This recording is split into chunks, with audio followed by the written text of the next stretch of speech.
Olá, oficina de canto coral, Coral Belvedere. O meu nome é Ricardo Batista da Silva e nós falaremos hoje sobre fisiologia da voz. Então, o que é a fisiologia da voz? Do que se trata isso? A primeira pergunta é: de onde é formada a voz? Como a nossa voz é constituída? A primeira resposta, a mais assim, é óbvia que nós provavelmente iremos responder, é que a nossa voz é formada aqui, na garganta. Mas não, quando a gente fala de fisiologia da voz, nós falamos de um conjunto, de todo um aparato que produz som, que é necessário para produzir som. Então nós inúmeras vezes falamos, e é tão natural, claro, né? Pois já desde a infância, quando bebês ainda, nós aprendemos a nos comunicar com alguns ruídos, ou o choro, por exemplo, é uma forma de comunicação, e isso é muito natural, muito espontâneo. Nós não pensamos em como esse processo se dá ou como ele acaba acontecendo, como nós fazemos para que ele aconteça. Então, dessa forma, nós precisamos compreender que falar, né, ou cantar, para isso nós precisamos do corpo trabalhando. Então é um processo que ele se dá de 4 etapas na fisiologia da voz. Nós temos a fonação, temos a respiração, a fonação, a ressonância e a articulação. Essas 4 etapas, elas compõem o resultado final, que é o som da nossa voz, que é como nós nos comunicamos em sociedade e que, sem dúvidas, é uma das coisas mais importantes que nós, como seres humanos, temos, que é essa comunicação clara, né? Embora, em algumas vezes, ela não seja tão clara ou não funcione tão bem quanto a gente esperava que funcionasse, né? Isso acontece eventualmente com todos nós, em algum momento ou outro. Então, voltemos para falar sobre fisiologia da voz. Na parte da respiração, é importante pensar que enquanto existe ar, existe som. Se não houver ar, né, como um combustível para alimentar e poder gerar a sonoridade, isso não vai acontecer. Então a primeira base, o primeiro ponto da nossa voz, da nossa fala, é a respiração. O segundo ponto é a fonação. A fonação é a parte mais elementar do som que a nossa voz, que é produzido pelo nosso corpo, não é? E dessa forma, então, ela vai ocorrer aqui na região da laringe, mais especificamente na prega vocal, também muito conhecido como corda vocal, mas esse nome ele caiu em desuso, foi substituído, né? A fonoaudiologia definiu como sendo errado esse termo, né? Não errado, mas não o melhor termo, e aí com isso então foi instituído e definido essa nova forma de chamar, que é prega vocal. Então, na prega vocal, que também é um músculo, aí a gente forma um som fundamental, um som basal, que na verdade ele também não tem clareza, não tem comunicação, né? Você não consegue exprimir-se ou mesmo dar inteligibilidade ao som que é emitido. Depois disso, nós temos a ressonância. A ressonância, basicamente, são os corpos de vibração, né? Os elementos que vibram enquanto nós falamos. E uma parte essencial assim da ressonância, para nós sermos assim mais até simplistas de certa forma, são os ossos. Os ossos da nossa cabeça, todas as cavidades ocas que nós temos na nossa cabeça, os ossos mesmo aqui do tronco, né, do tórax, as costelas, todos esses ossos, eles vibram, então eles ressoam e isso produz som. Também é um dos fatores de modalidade, mobilidade de voz. Então, nós podemos moldar a nossa voz através do uso da ressonância, desse controle, né, eu quero que a minha voz soe assim, soe assado. Então, através de ativação de músculos, essa ressonância ela é direcionada para uma determinada região. E, por último, a articulação. A articulação ou também dicção, né, elas estão no mesmo lugar aí, é um outro campo, um outro momento onde nós temos também o estabelecimento dessa clareza da informação, da forma de se expressar. Então é possível que vocês já tenham encontrado pessoas que eventualmente falam assim, né? Então você não consegue entender, ou aquela expressão, parece que está falando com uma batata na boca, né? Porque a pessoa fala e aí fica aquela coisa embolada, não é nítido. Você não consegue entender com clareza. Aí vem a articulação, né? Então, na respiração, nós temos, claro, né, quem vai trabalhar na respiração são os pulmões, e para o canto nós vamos usar o apoio, que é o diafragma, que aí vem daí a expressão cantar com apoio, né? Nós então usamos mais o diafragma ali para termos um volume de ar maior e usar esse ar que está no diafragma para gerar apoio. Quando o ar, então, ele se desloca do nosso pulmão, né, na expiração, ele se desloca, ele chega na laringe, ele passa pela prega vocal, e na prega vocal, esses músculos, a prega vocal na posição relaxada, ela é aberta. Vocês verão aqui ao lado. Ela fica numa posição aberta, então, relaxada, esse é o ponto de relaxamento dela. E aí, quando nós falamos, esse músculo, então, ele é ativado na laringe e esse músculo, ele se fecha. Então, ela muda a posição. Ela se fecha e aí, conforme o tipo do som que nós emitimos, ela vai abrindo um pouco e fechando, e abrindo um pouco e fechando. E com isso, nós temos, então, a formação desse som primitivo, desse som da primeira sonoridade, né? Um som fundamental. Nós temos a formação desse primeiro som. Após a passagem, né, pela prega vocal, inclusive está aí o motivo, né? Alguns profissionais da fala, da voz, que falam muito, muitas vezes desenvolvem problemas vocais, que os mais comuns são a fenda vocal ou o calo, né, nas pregas vocais. O que acontece? Esse calo ele vai fazer com que o músculo ele não se encoste totalmente, né? Então você não vai ter o fechamento adequado ali da prega vocal. Como não ocorre esse fechamento, ocorre uma certa deformação, esse espaço produz uma passagem maior de ar. E aí isso pode fazer com que a voz fale, ou pode produzir, né, outros tipos de sintomas. E também a fenda vocal. Vai produzir uma coisa parecida, um resultado parecido, né, de sintoma, mas também é um outro tipo de problema assim, importante, inclusive ambos, né? Precisam ser tratados aí com acompanhamento de um fonoaudiólogo. Então é importante cuidar da saúde vocal. E também a rouquidão, né? Como é que acontece a rouquidão? A rouquidão ela vem por meio do edema, do inchaço nas pregas vocais. Quando as pregas vocais incham, isso faz com que o som da nossa voz fique rouco, né?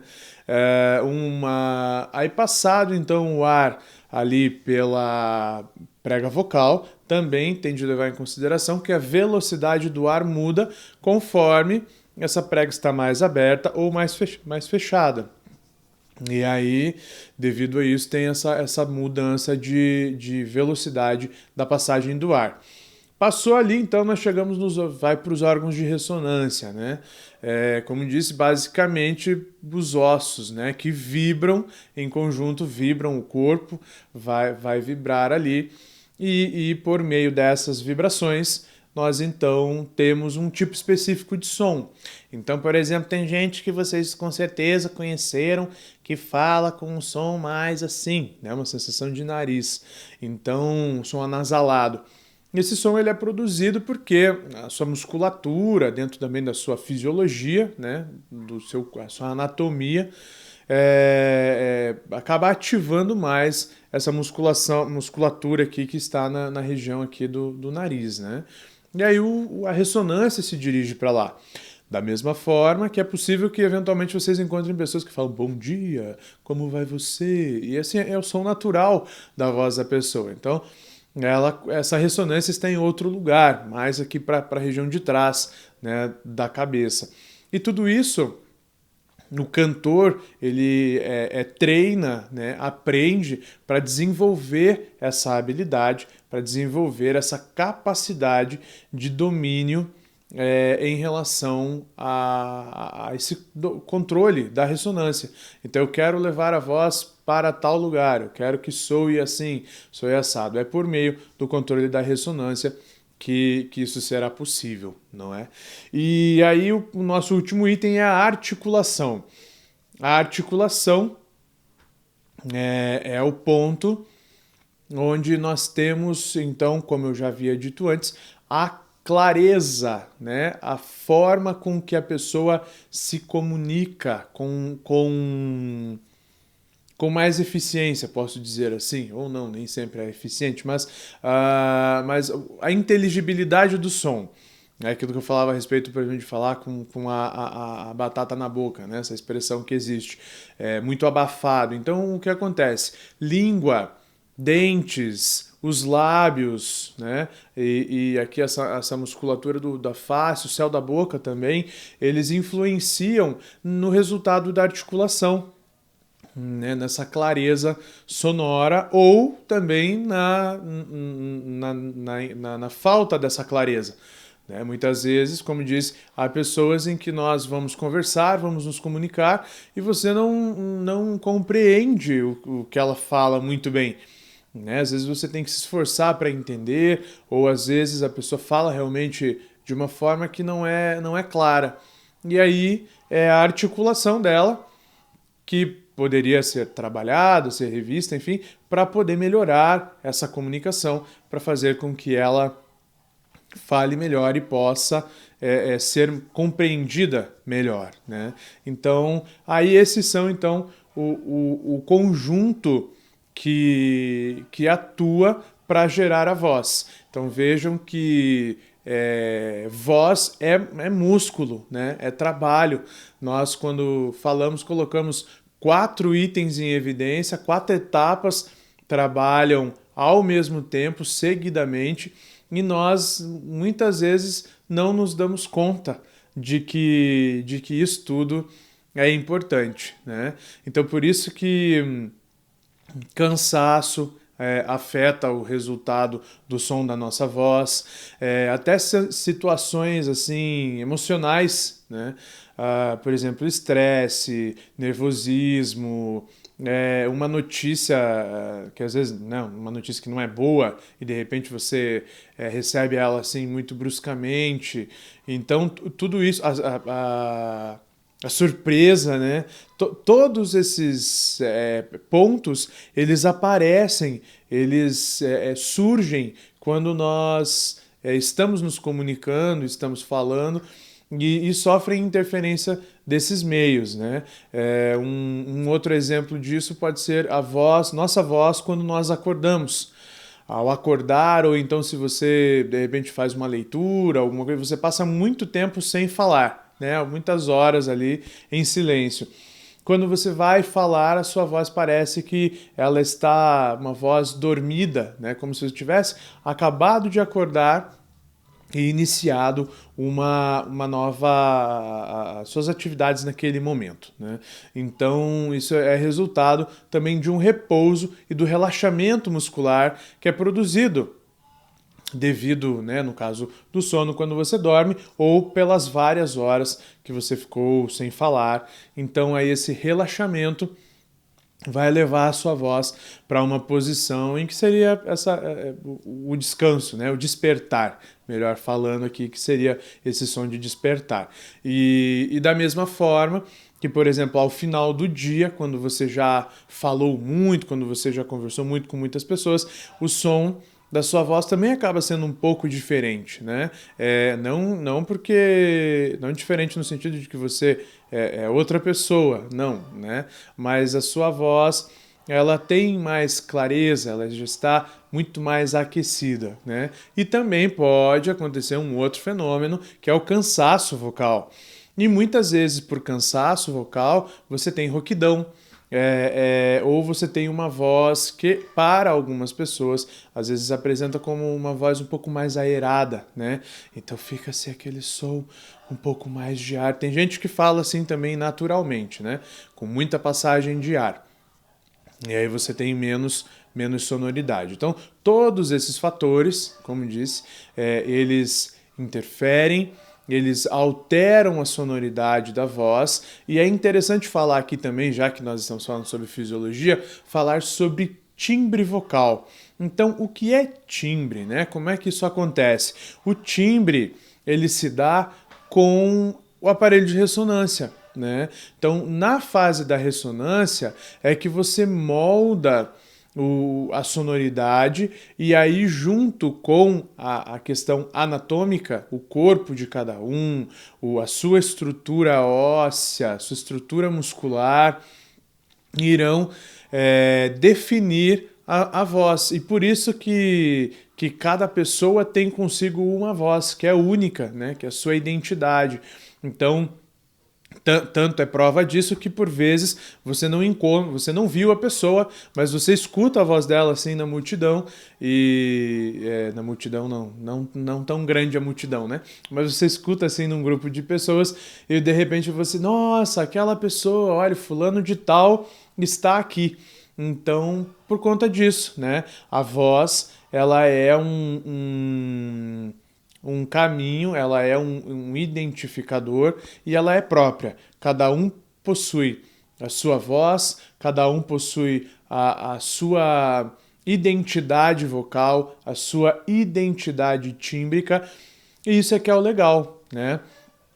É justamente você trabalhar com a identidade pessoal, com a identidade vocal de cada um, e no canto isso é muito procurado, né? Tanto que vocês podem perceber assim que aqueles cantores que têm uma sonoridade única, né? Por exemplo, Elvis Presley é uma pessoa, Michael Jackson, aqui no Brasil a dupla Tunico Tinoco, por exemplo, né, a dupla sertaneja, você tem outros cantores, Roberto Carlos, né, são cantores que você escuta e automaticamente você já sabe, né, fala, nossa, outro exemplo, Carmen Miranda, né, uma cantora aí das antigas, quantas outras cantoras do rádio também, mas você sabe que você ouviu aquela voz, imediatamente você remete a um outro cantor, dois outros cantores brasileiros, né? Nelson Gonçalves, Calbi Peixoto. Então, é ouvi-los e saber que aquela voz é específica deles, né? Um exemplo, o narrador de esportes, né? O Galvão Bueno, ouvir a voz, você sabe que é ele que está falando. Faustão, um apresentador de programa. Então, tem essas identidades, essas pessoas que quando você escuta elas, você sabe exatamente naquele momento que elas estão falando. Isso se dá devido, então, a essa característica tímbrica. Lembrando que o timbre, ele é definido, ele é moldado nessa fase da ressonância.